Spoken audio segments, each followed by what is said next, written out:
Hey, everybody. I'm excited for this week's nugget. It's all about some fantastic tips that you can do in Outlook, a program you probably use every day.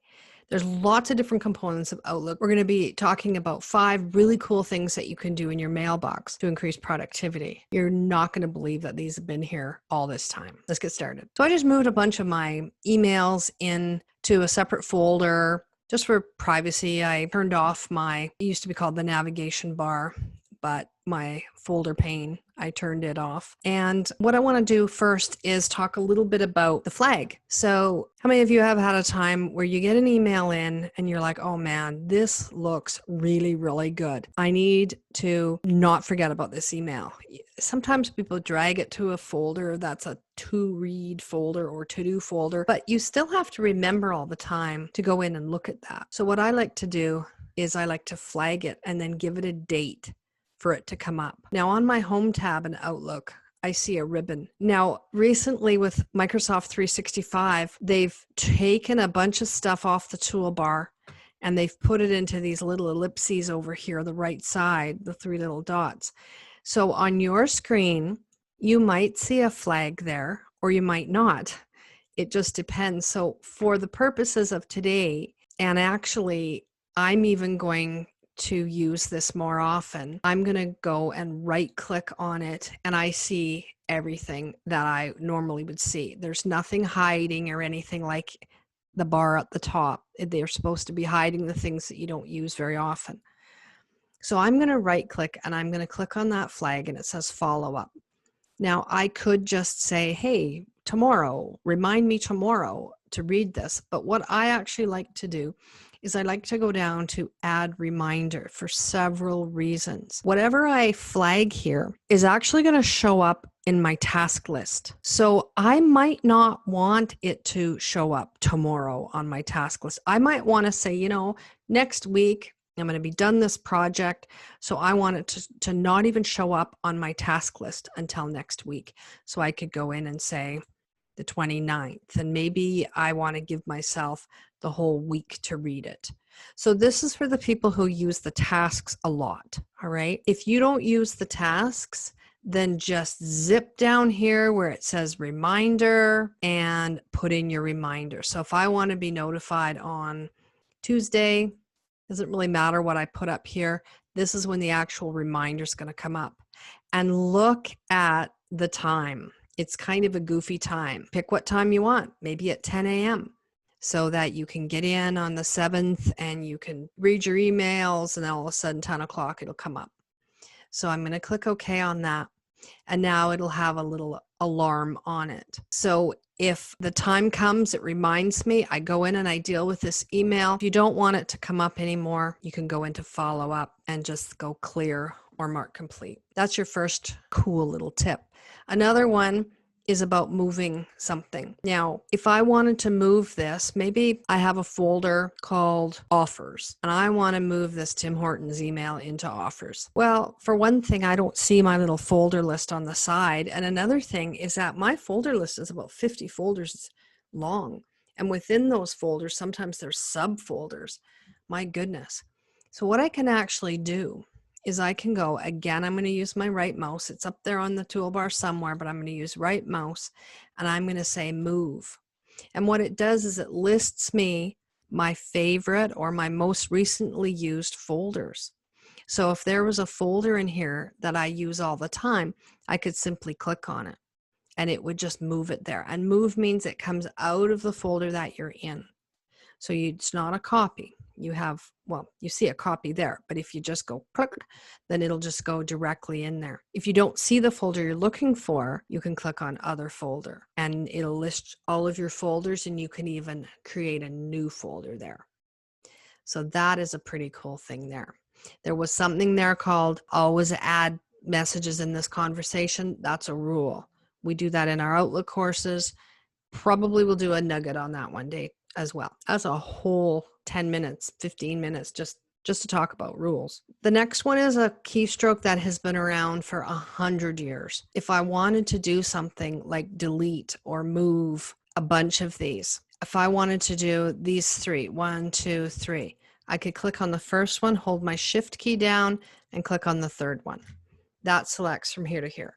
So if I hit delete, or I could right click and move if I wanted, move all of those ones somewhere. Maybe I don't want all 3 of those. Maybe I wanted to skip the one in the middle. So I just want this one from Anastasia and the Edmonton Chamber. Click on the first one, and this time I'm going to hold my control key down. So I would be able to control. I'd be able to go all over the place. Control, click, control, click.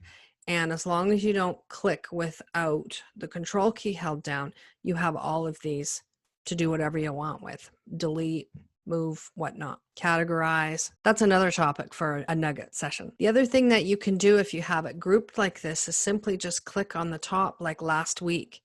And now if I hit delete, it'll delete everything in that group. So it would delete 1, 2, 3, 4, 5 things. It wouldn't delete the things above it or below it. Again, you could right click and move that one as well. So you can do things as a group. Next, I want to show you the field chooser. So up at the top here, we have from, subject, received, size, category, and mention. I am sorted right now by received. If I clicked on from, I'd be sorted by from. If I clicked on subject, well, you get the idea. So that's pretty good. You just left click on that. Have you ever had it where by chance somebody, maybe yourself, clicked and dragged that out? One of those out. Now all of a sudden you've got your from and your subjects and your size and everything, but you don't have the date, the received.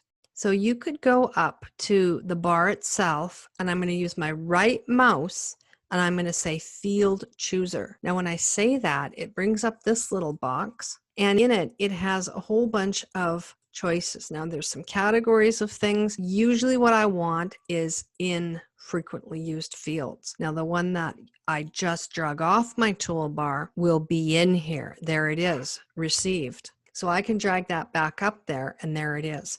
Now while we're here, there might be some other ones that are interesting, and you can go through later and look at all these different ones. But I wanted to talk about one that I use sometimes, and I'm going to go to, T-O. I'm going to drag it beside the from. Maybe expand it a little bit. This tells me which email address, or I can't really tell from that one. It's just my name. I'd have to double click on it and look at it. But this one down here says that it's not directly to me. Probably not directly to me. Marlene probably sent that to all of her people, BCC'd, which is an excellent idea. So if I was looking for something that Marlene sent me specifically, I'm pretty sure it's not that one, because in the to field, it's her own. I do that all the time. I send it to myself and BCC a whole bunch of people. So when I'm done with that, I can close the field chooser. And if I wanted to, I could even click on to. So anything that you put up there, you can then click on and sort your list by it. Pretty cool. And then the last one is kind of a quick one. This has to do with taking an email and making it into an appointment. Really super easy. I do need to have my navigation bar on the side. So I'm going to go into view layout, called a folder pane now. I'm going to make it normal. And down at the bottom here, I have this little bar. I have my mail, my calendar, my contacts, and then I have some more in here. So what I'm going to do is I'm going to take one, let's say this one here. If I double click on it and open it up, it's talking about some sessions that are coming up. Oh, wow. There's a great session on Thursday at 2 p.m.